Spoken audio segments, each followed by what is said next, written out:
let me just say that it's actually more of an honor than it would have been doing this, because I've had the opportunity to, well, actually, lately I've been doing more research just to be on point with what I feel like I remember as a kid growing up, and kind of like doing a refresher course on my hip hop history, because I know that a lot of people out there feel like they lived something and they remember it in its entirety, and we're so wrong so often, because as kids, especially for b-boys, we didn't have video, so whatever happened was for the moment and for the memory.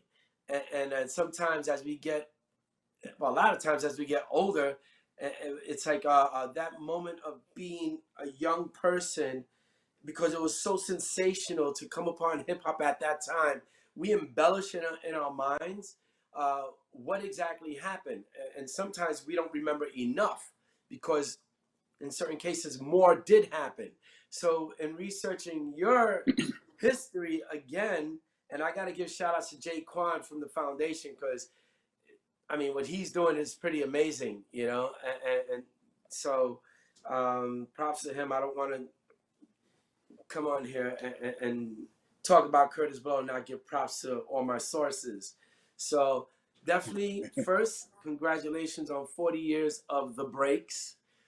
We will talk about quite a few different topics today, because the times call for it, and I think there's a lot of things about your career that kind of like were about venting about the times and reporting on the times. And I think it, you know, and when I go back and look at it, some of your songs that were even uh, taken as a party song had a deeper meaning to them, and your reasons for doing them are really amazing to me. So let's start with, before we get into the breaks. Well, first of all, you are Kurtis Blow, legendary MC. I think in reality, you should have been a b-boy first if you weren't, because everything that you've done, there's such a competitive vibe to you, and I gotta know where that comes from. I don't know, even I feel like you were even competing with Santa Claus in Christmas rapping. So if you want to tell us about Wow. Christmas rapping first, that would be amazing, because that'll segue us into how the breaks came about. You know. Right. Okay, well. Thank you, Legs, Crazy Legs, for that wonderful introduction.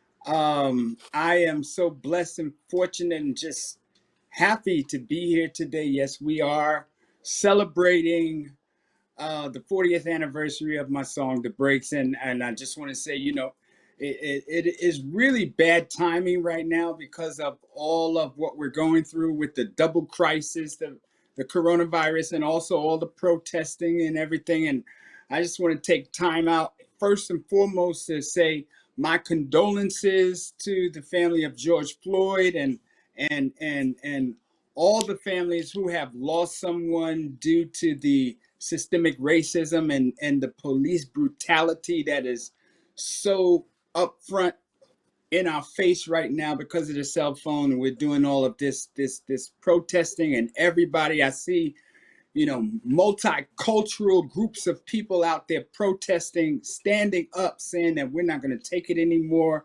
And, all over the world, I see people protesting, and they all are saying Black Lives Matter. So I just want to take time out to say that, let's take a little break. We're going to go back in time to where the spirit and the energy was fun and hip hop. And thank you for everyone who supported me during that year in 1980. And I have so many shout outs that I want to give a little later on. But I'll just say that, in the beginning, man, we all are born with this competitiveness. We're all won the race to be born. Just thinking about all those sperm cells, millions of sperm cells, and you beat everybody out in this race, right? So That is a this is great the story. common denominator of everyone in humanity. we You're all a winner. compete. You're a winner. We had, right, we had to compete in order to live, to be born. So You that are is, a we're super born with this spism jism. competitive, and you know what I mean. And then it goes back to my schooling. My education is a big part of who I am now. And in the second grade, I took a test, a reading test, and I had a 12th grade reading level. So they put me in this special academic class called the IGC class, and I got a lot of my IGC buddies. 50 years later, we still are in touch with each other. And so the IGC was intellectually gifted children. And what we did was we the teacher posted every week, every Friday we would take tests. And the teacher would post our tests on the blackboard of the top 10 scores for the class. And I'm not going to say I was top 10 every week, but I definitely was top 5 a couple of times. You were And competing for so that. and I was competing. So that's where I got the competition to compete to get those great grades. That was always my thing, is to do the best that I could as far as testing and academics and going in school. That's where I got that competitiveness. And then in 72, I became a b-boy. Some fellas around my block who were older than me found out that this young kid, Kurtis, little Kurt, can do flips and acrobatics, and he's got a nice style. He got footwork and all this stuff. We need to put him down. So they put me down as their secret weapon to go to the battle when they were battling early in 72, 73. And my boy Fable knows this story, Pop Master Fable, because he knows the place I'm talking about. The place is called Chuck Center on 115th and 2nd Avenue. And there was another club called the Dojo, which was like a little martial arts dojo where Was that at the Taino owner of the Towers? dojo. At Taino No, it's in Towers, right Harlem. It's there? on the east side of Harlem, like Yeah, 120th Street yeah. on the east side. Was it called Right. did they call it B&B Disco after a while? P&P Disco. No, that was in the Because Bronx, there was right? a place that was like a martial arts place, and it was also a Yes, club at the same time. Yes, yes, yes. yes. I used to So go there. places like that, that's where I started b-boying and getting into the competitions. And later on, uh, I got the opportunity to become a DJ because during that time, it was first the music. We loved the music of James Brown, soul music in a Mm-hmm. world of disco. And the break was the most important part of the song. When the break came, that's when you got energetic. That's when you did your best dance moves. That's when you created the crowd of people around you when the break came. So James Brown was my favorite artist during the time, and I was trying to mimic him and his dance moves because he was an incredible dancer. A lot of people call him the first b-boy. And I would so, definitely agree and with just that. mimicking him. Yeah, we used to have contests. Who could do the James Brown the best? You know what I mean? But just going down to the Yeah. floor and doing those splits and doing footwork and doing push-ups on the floor. Then there's that little curly move, remember the Three Stooges, curly going around in a circle.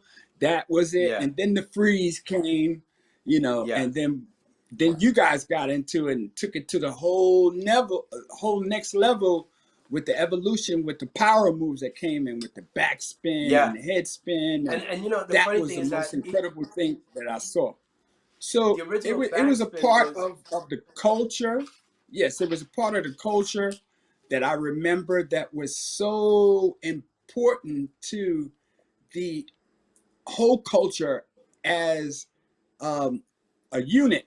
You see, I look at hip hop as a mother of 4 children. She has 4 children. She has the MC, she has the breaker, she has the DJ and the graph artist. Now, all of these sons, one of the sons make it, the rapper. In this case, it's the rapper. He is the focal point of hip hop today. They're making all the money, right? Drake, Jay-Z, and everybody. Rap now is a focal point. So one of the brothers makes it, is successful in the family. So does he forget about his other brothers? Or does he try a to lot of support them them? have. You know what I mean? So Not you. this is my thing. This is why I say that, the message to all the young people out there in hip hop today, don't forget about your brothers. You MCs that are out there, you have the opportunity to uplift your brother and show love to your brother. And don't let your family Yeah. die off. If you're successful, you want your family to be successful as well. Yeah. So this is my So whole, you know, okay. So let me spiel ask you that this: I so you wanted to do you say. do Christmas rapping? Yes. And watching that, uh, and to me that was my joint right there. Yeah, who did like Christmas rapping? It's a staple. That's straight up American staple. And if it isn't to someone, we need to get them checked out or checked in somewhere. But that leads to your follow up, which is the breaks. So Right. even within the breaks, you were very competitive within the breaks. It seems like there's a common thread throughout all your songs where you're like, the king is here, the best, or whatever, or my DJ is the best, and blah blah blah. So the thing is like when I hear those songs, it's like for me, the first time I saw you, I think it was either Skating Palace or Bruckner Roller Skating Rink, something like that. I went there to watch you perform Christmas rapping. For me, hip hop was more fun than anything. It was my escapism to the realities of the oppression that I grew up in the 70s after the civil rights movement in 1968. They killed Martin Luther King, and James Brown came out with that song, Say It Loud, I'm Black and I'm Proud. And then we Mm-hmm. had this movement of a lot of young people who were reaching puberty. And ancient African, in ancient African history, I had learned that a lot of the Africans, when they were reaching puberty, they would go out and brag and boast about themselves, about how great they were, just so that they could gain confidence in reaching puberty, because they were reaching manhood. You know what I mean? So they were scared and Mm-hmm. afraid. So they used this ego, or this building of confidence by saying how great they were, and also the dozens. I know you have you ever heard of the Yeah, I know. dozens that are like, Snap fights. talking back, snapping on you, yeah, Yeah, yeah, yeah, yeah, yeah, yeah. all of that type of stuff.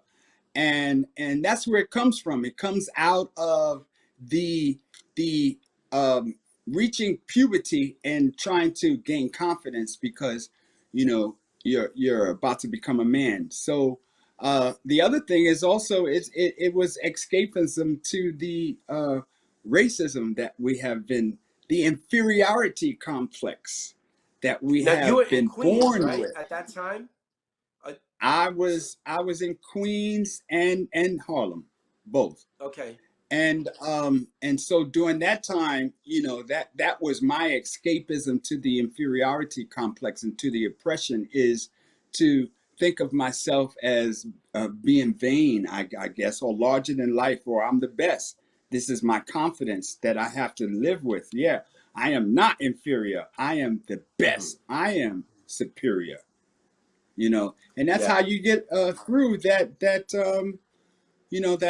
whole time of oppression, because it was the 70s. The Bronx was burning up. You had the landlords burning down the buildings to collect the insurance money, and people stayed in these buildings and jimmied the Hey, electricity to get I had to run electricity. out of those buildings that were being burned down, living in the Bronx. So yeah, you know it was That was a tough crazy. time, man. That was a really, really tough time. It was like degradation. But the analogy is the hip hop, the culture comes out of that degradation, out of that oppression, out of that, the expression of, yeah, we live in all this rubble, we live in all this uh, dirt, but we're not dirt.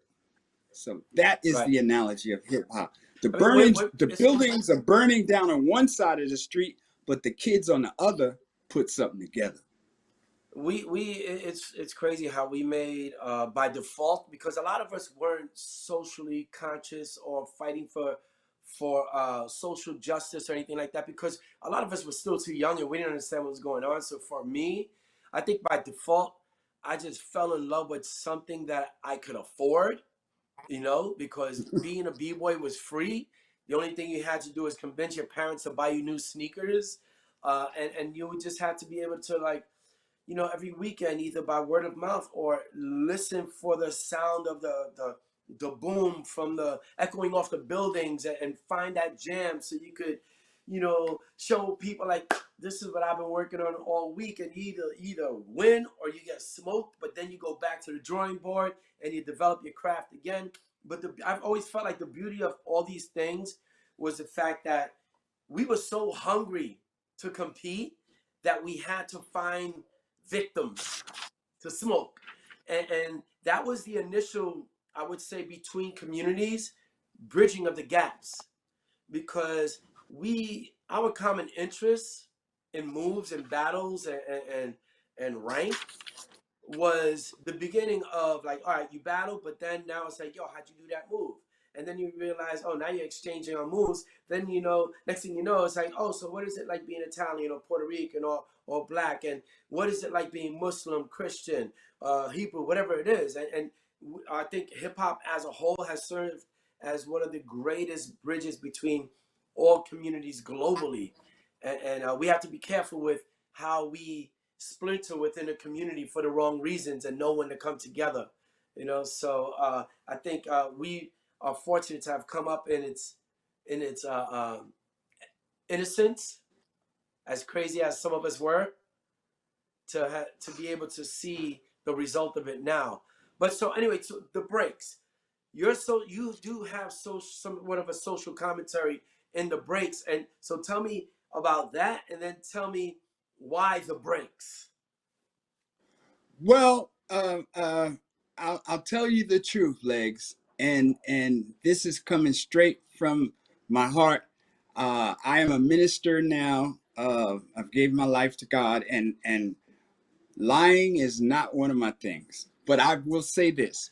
Okay, in 1980, Russell Simmons came to me. He was my buddy. He introduced me to my producers, J.B. Moore and Robert Ford. Now, he came to me, he said, well, the producers want to know what is going to be your next follow-up? What's going to be the concept of your next single after Christmas rap? What do you want to do next? So I told him, I said, man, I want to make a song for all the B-boys. I want to make a song with a lot of breaks in it so the B-boys could do their thing.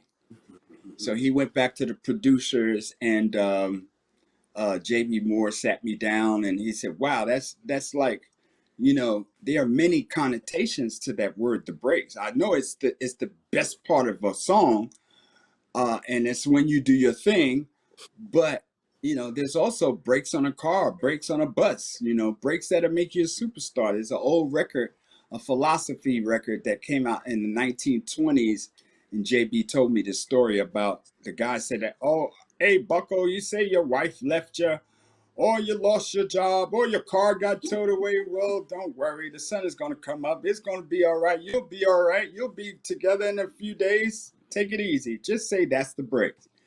And Mm-hmm. so that was the context, the concept of the good things and bad things in one's life. You know, shit happens, right? So Yeah, that's the yeah, breaks. I agree. So So what that's where I the found concept came interesting, from, bro. the connotation. Huh? Yeah. So I noticed that, like, so for me, I'm used to, like, growing up, I couldn't imagine another person writing another MC's rhymes. But then I learned that Kaz was writing rhymes for people in the Cold Crush. And then when you read certain records by Melly Mel, you have Duke Booty or whoever who have written. And then in some of your songs, there are collaborations when it comes to the writing of these songs. Was that different for you, or was that something that you did before you became a recording artist?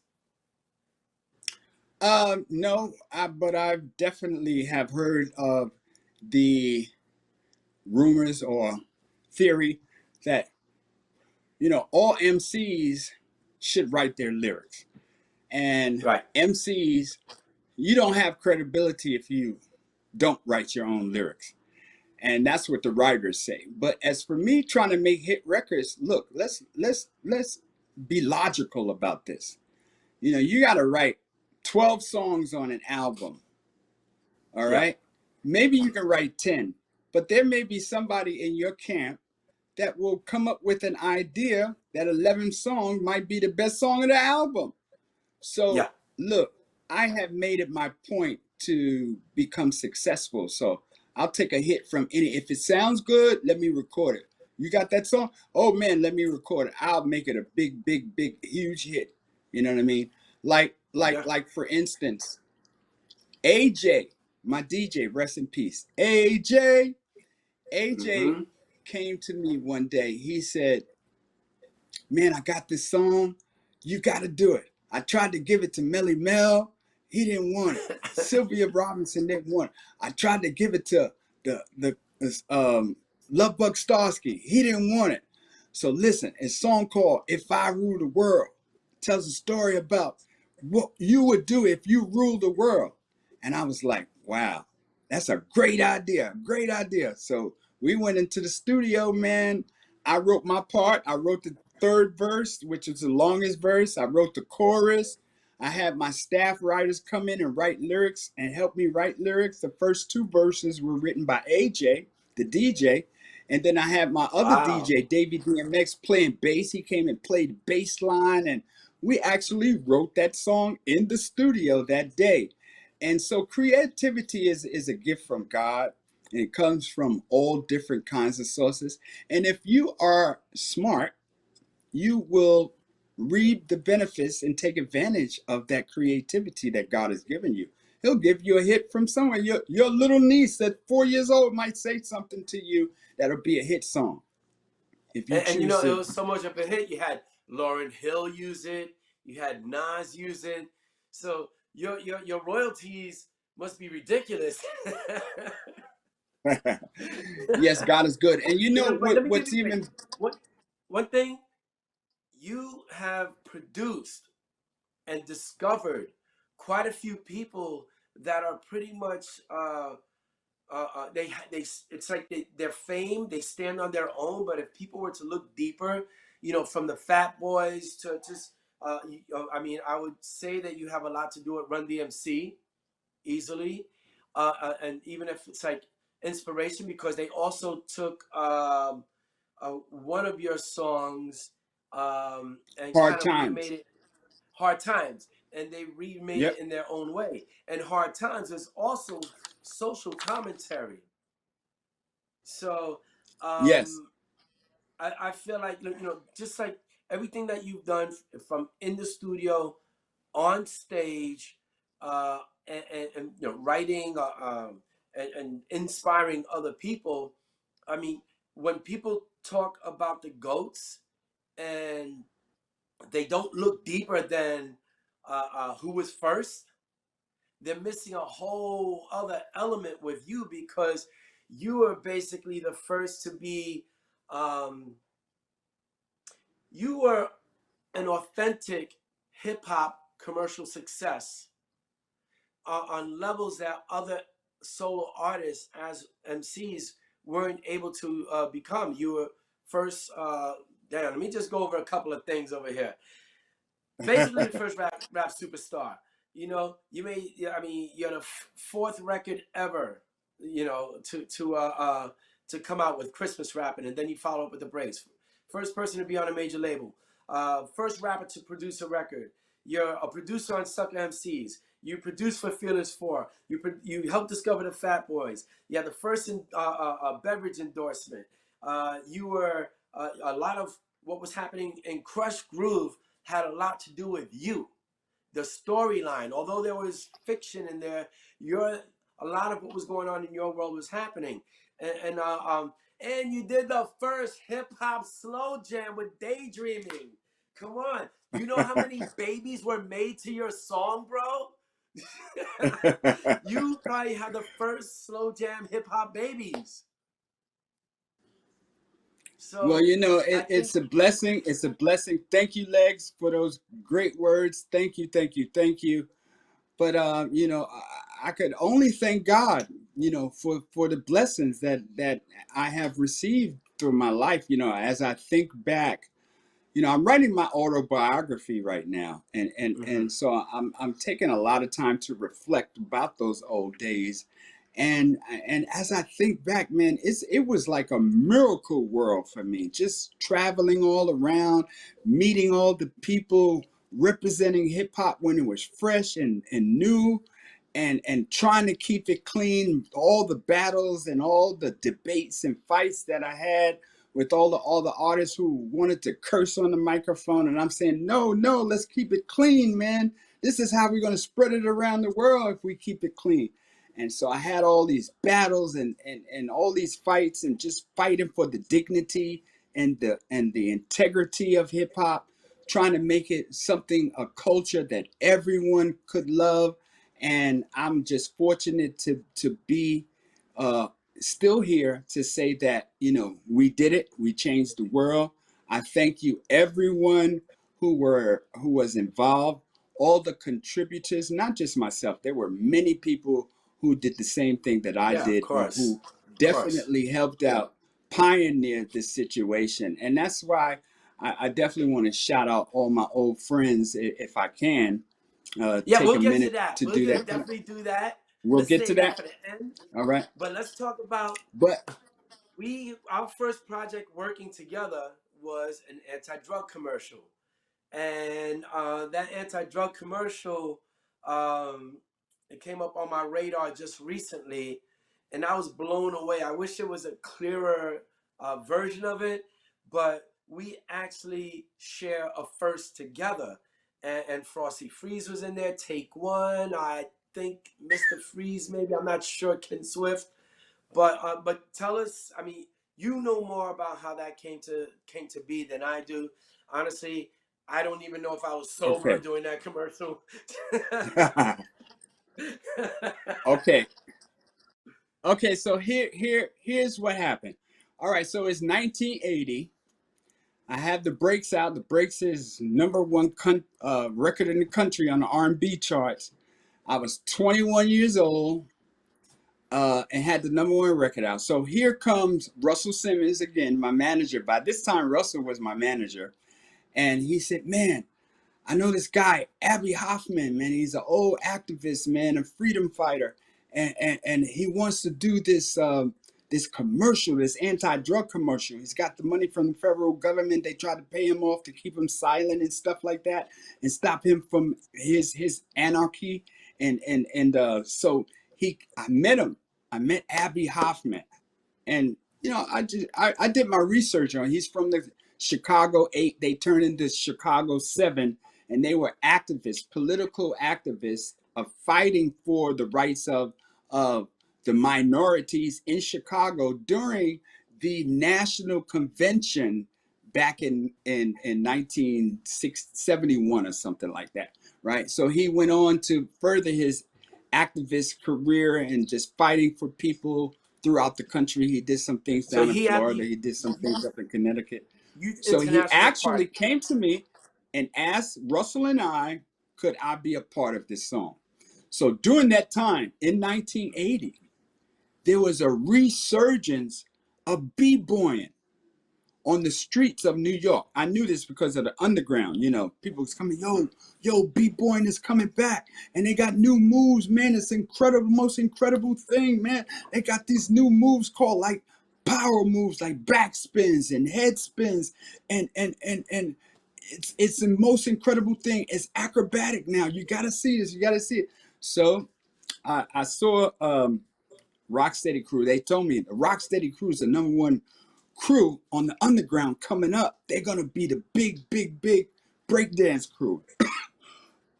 Yeah, so I said, well, we gotta use the Rocksteady Crew. We gotta have the Rocksteady Crew in this video while I'm singing, rapping this song, this anti-drug song. I gotta have some b-boys behind me breakdancing.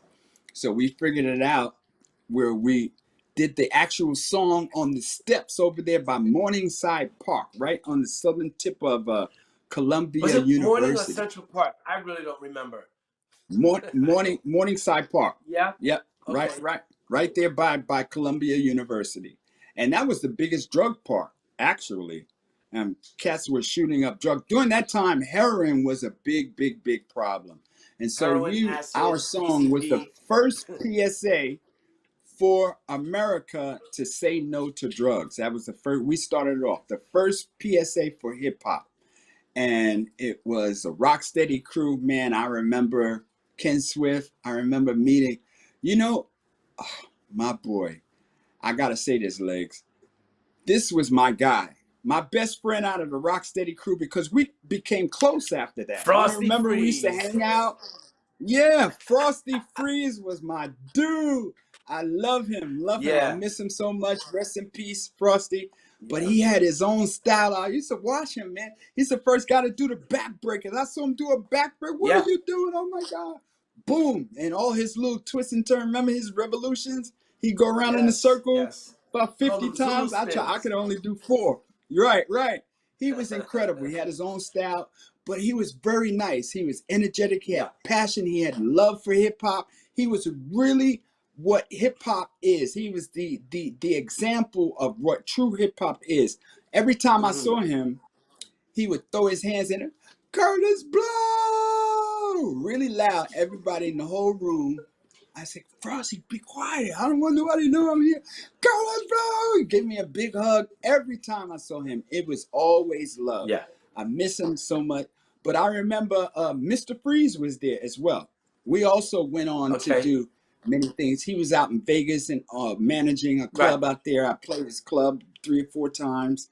So he treated me with a lot of love and remembered those old days and stuff like that. Ken Swift is still around as well. Have you Yeah. seen him? Yeah. I haven't seen him in Yeah, a yeah. while. I mean, he has another crew that he's part of. But Ah, Ken Swift is still the legend. He's still, his history is always going to be celebrated. That's undeniable. No one can ever take that away from him, whether he's part of Rocksteady crew or not. That is that. I mean, we will but that's always my hold thing. Ken Swift's history in high I regard. love so from that commercial, that PSA that we did, I actually thought of myself as part of the Rocksteady crew. I thought I was part of you guys' family. And I loved you guys. I followed you. And you know what it did? It made me it made me want to work with b-boys, and that's what I Hmm. started to do after that. Then I got with the dynamic breakers and Oz Rock, started working with them, the New York City breakers, Lil Lep. And man, we did Yeah. so many shows around the world, man. You And probably did so your that most became shows with my Speedy, thing. right? Yeah, yeah, yeah, yeah. With New York City London, breakers, Speedy. Speedy, Lil Lep, London. Yep, Yeah. yep, yep, yep. Tony Wave. Yep, yep. Yeah. Chino XL.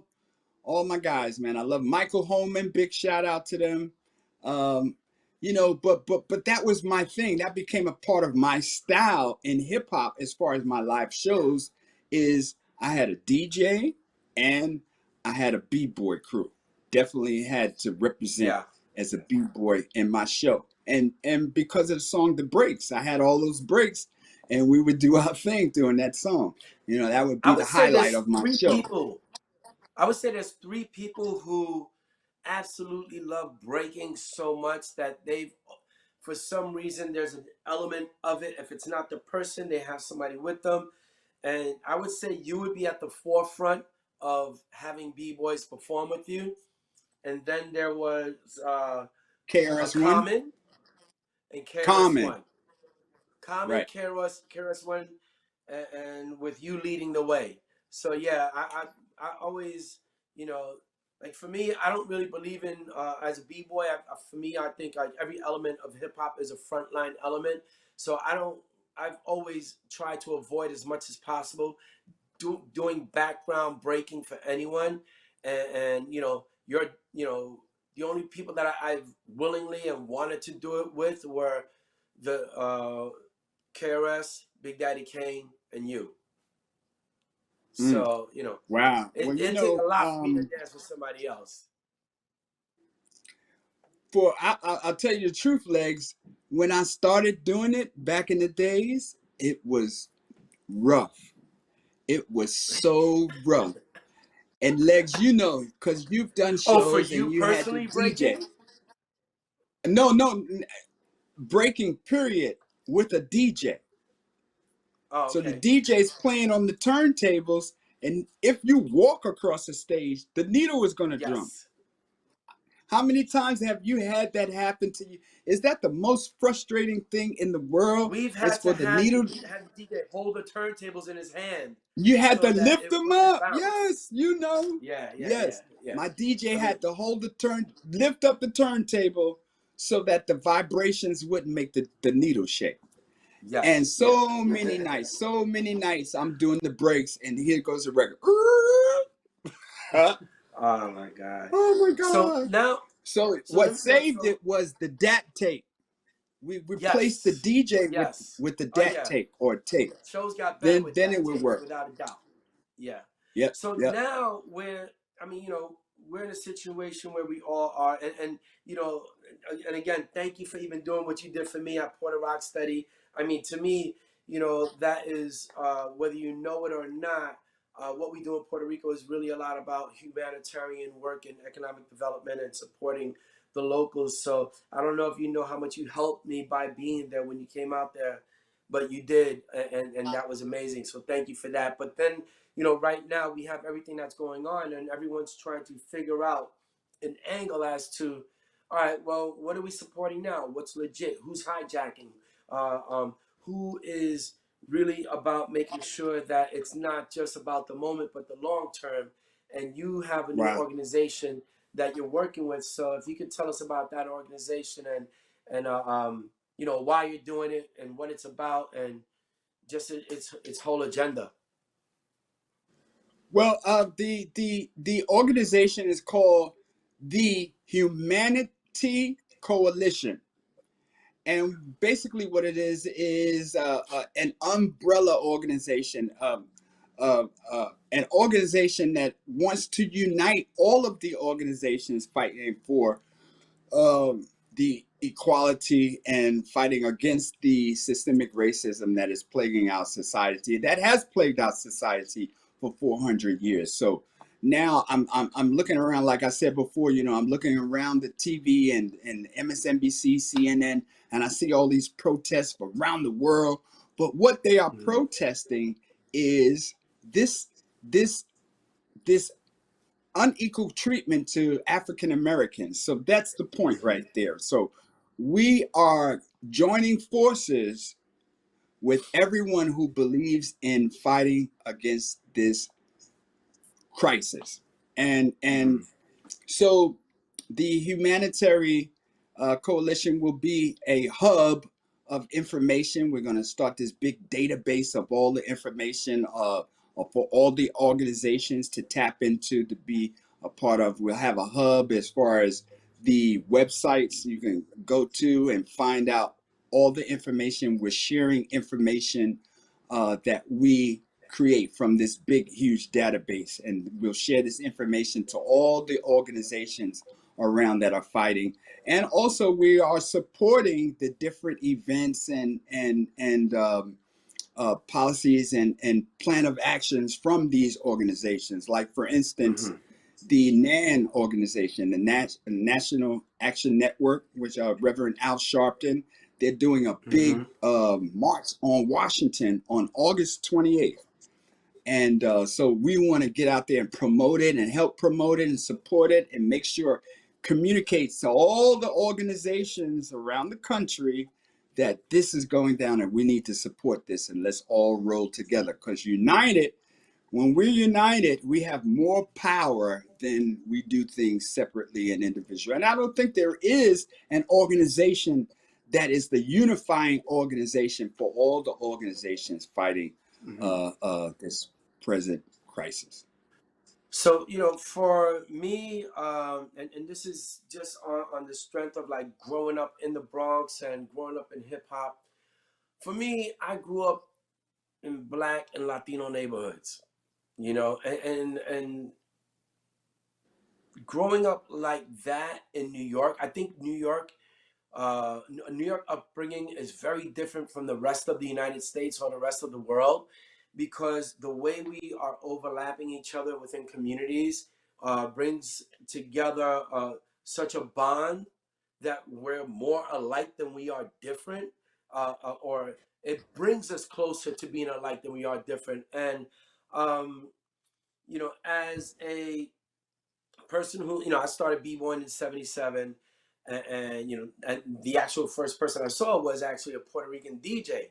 But then I learned about Charlie Chase, and then I learned about Whipple Whip, and what's his oh guy, Ruby D, and Junebug. so many different. Yeah, yeah, and then DJ Disco Wiz, and then to find out that DMC, he found out that he was actually Dominican, and I was like, whoa, okay, that's mind blowing, because he went throughout life thinking he was one thing, but to me, should it really matter? Because especially when we grow up the way we did out here, it's like it's not like I hung out with people and be like, yo, I'm gonna go hang out with my black friends, but I was criticized for hanging out with my black friends, by people who were just like not forward thinking and not about unity. So it's good, like watching everything that I see right now with the diversity of all these different people protesting. It's something that we haven't seen in our generation as adults or teenagers. Maybe when you were in your early days, you knew about what your parents were going through, but to see this happening live and play out the way it is, I can only hope that everyone who looks at the situation, uh, especially being Puerto Rican and knowing that in my family there are black people, that, and this is like what I'm telling people out there, if it's a black problem, it's our problem too. And the same way, I would want our problem to be your problem. And we also, whatever we celebrate, we also celebrate for each other and with each other. So, you know, I know you've lived the same experience as me, but when you travel around the country, around the world, do you notice that people are more separated than we have been over here in New York and may not understand how we vibe with each other? Oh, oh yes. Racism has been around in this country to Black Americans for 400 years. Mm-hmm. Okay, so um, New York is a different ball game. Yes, we have the melting pot. There Yeah. are many people of color in New York. It is the example of the true meaning of what America is all about. The melting pot. All the races living together in harmony. This is the concept. But it has not been so. It has not been a reality for African Americans. We have been uh, inhumanely treated for over 400 years. So now we see uh, people around the world, like I said again, this multicultural protesting from people around. I mean, I see my boys in London protesting, my people in Germany, Yeah. Italy. It's incredible to see how humanity, this is a threat against humanity. And like you said, if there is a threat to one person in humanity, that's an Mm-hmm. indirect threat to all of humanity. It's a When domino there is effect. one person, when there is one person who dies, that is a threat indirectly to all of humanity. And we have to Yeah. look at it as this. So what we're trying to do again with the Humanity Coalition is bring everybody together, unite. We Mm-hmm. all need to unite. People of color need to unite, and this is a revolution, a change. So now things will be different. So as I ride around the country, yeah, I see racism. Some of it is subtle, some of it is not so subtle, some of it is blatant and out in your face. But I know that there is a time. We now have the time, the opportunity to change it. And I see people standing up Yeah. all over the world ready for that change. And it's about that love. We're going to do this Yeah. non-violently, and we're going to tell the truth in love. I, I feel Amen. like right now, if someone isn't trying to be at the table, they're not part of the solution. You know, They're part of the a problem. lot of us need to come to the table, because I think there are a lot of people who are inherently racist because of the way they were brought up, because of the community that they live in. And sometimes things happen and they play out, and you can see it for what it is, as the bullshit that it is. But then when you start digging deeper, and then it's like, yo, that person, sometimes that person is just ignorant and doesn't even know it, even though they Right. should know it. But I Right. think that it's a very important time for education, and kind of showing people how they are racist. Because I believe that even you and I can be racist in ways that we don't even know, but someone else has to point Right. it out and bring it to our attention. And that's just a starting place to work from. So I hope that Right. uh, people take the opportunity to sit down at the table and figure each other out. Because as much as people want to be like, cancel 2020, cancel 2020. I'm like, no, 2020 needed to happen because 2020 is causing soul searching for everybody. So if you're not looking at the as bad as it is, if you don't see what can happen out of this, and like finally happening out of this, you're blind and you're only thinking about the moment and not down the road. Like, okay, yeah, you point it out, you figure it out, you make it better, and you reunite. Because if we just think about dividing everyone, it's never gonna end. Exactly. I totally agree. And it's so very important that we all unite and come together and make it happen, because that is how things are done. In history, whenever there was the people coming together and uniting, that's when it became a problem for the controlling factors, okay, in history. Like, for instance, let's just take, there's so many things in history, but I want to say that, um, we have to come together and unite. And those who don't, you're just part of the problem, like you say. And it reminds me of that story, Rip Van Winkle. Rip Van Winkle went up into the mountains and slept for 20 years. He slept through a revolution. The American Revolution happened. When he came back down, George Washington was president, and all this stuff had changed. And he slept through a whole revolution. And I see a lot of us today, a lot of our people today, are sleeping through a revolution. If you sit back and do nothing, when you see everyone else is making a change or trying to help this change, and you do nothing, you are part of the problem. You are Right? enabling the problem by Yes. doing nothing. So I totally agree with you on that tip, Legs. Yes. People got to stop So I being want I complacent. want to definitely shout out Red Bull, Yes. because Do the shout outs, they bro. are they're about to donate to this Who? organization. Who? Red Bull, Oh, okay. and Dope. and the organization of my choice. So I want to do it for the Humanity Coalition. But I think that is great that companies are now seeing the light and wanting to invest into the Black community. I think it's great. As Mm-hmm. the Black community in America, we spend over $1 trillion a year. We have $1 trillion a year of Mm-hmm. gross national product, our income, Yeah. our spending power. That's incredible. So our mission is to take half of that money, a $500 billion, and reinvest it into the Black community. Guys, you can't go wrong with this. All right. So Martin Luther King is at the forefront, telling everyone, support the Black community, support the minority community, and that will create that economic power that we need in order to make Mm-hmm. systemic changes. And Yeah. and that's how you make the change. The demonstrations have to lead to legislation. So we're fighting to change the laws in Yes. this country, Yes. federal laws. that have been going on for Exactly. years.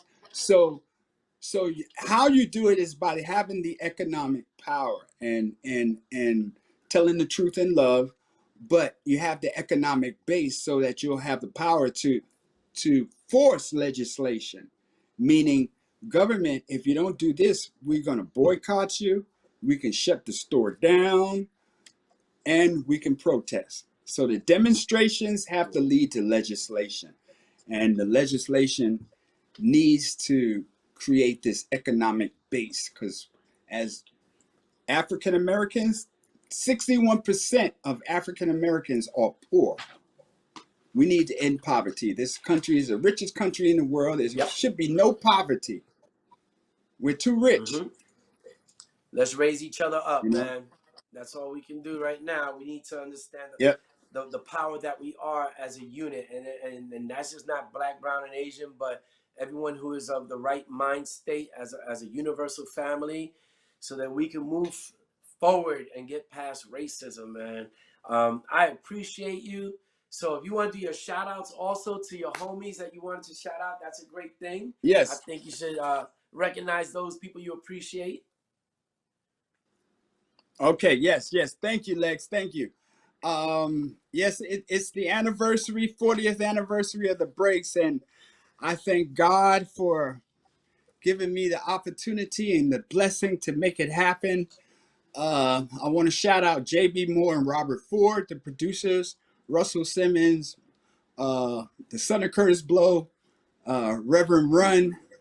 I want to shout out William Waring, Billy Bill, my best friend for so many years. He's the b-boy that asked me to get down with his crew, and then he went on to become a writer and wrote that song, 8 Million Stories, Hard Times. He did Games People Play, Basketball, wrote a lot of songs for Curtis Blow. And that was my Wow. staff writer.